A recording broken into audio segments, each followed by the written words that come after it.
प्रत्येक मास की कृष्ण पक्ष की चतुर्थी को, कृष्ण पक्ष की चतुर्थी शुक्ल में भी चतुर्थी आती है और कृष्ण में भी आती है, तो कृष्ण पक्ष की चतुर्थी को महागणपति की पूजा कोई व्यक्ति करे तो वो एक पक्ष में 15 दिन में कोई भी पाप बन पड़ा हो तो उसका विनाश कर देता है और उसको एक पक्ष तक उत्तम भोग रूपी फल प्राप्त कराता है।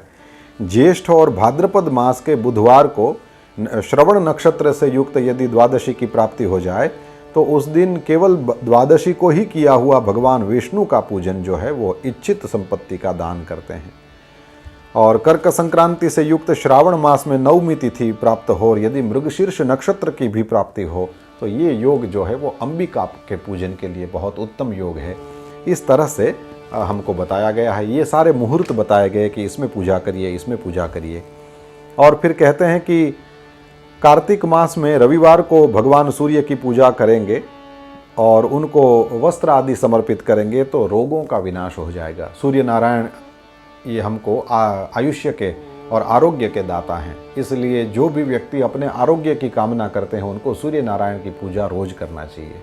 केवल सूर्य को जल चढ़ा दें, सूर्य नारायण को नमस्कार प्रिय है। जल भी यदि अनुकूलता नहीं है तो आप जब भी घर से बाहर निकलते हैं, जब भी आपके ऊपर सूर्य नारायण का जो ताप है वो पहली बार जब पड़ता है तो वो धूप में जैसे ही आप पहली बार निकले घर से और फिर वो 7 बजा हो, 8 बजा हो, 9 बजा हो, 10 बजा हो, उसमें मत पड़िए।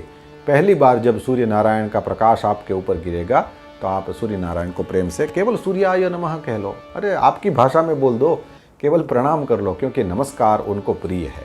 तो सूर्य नमस्कार करें।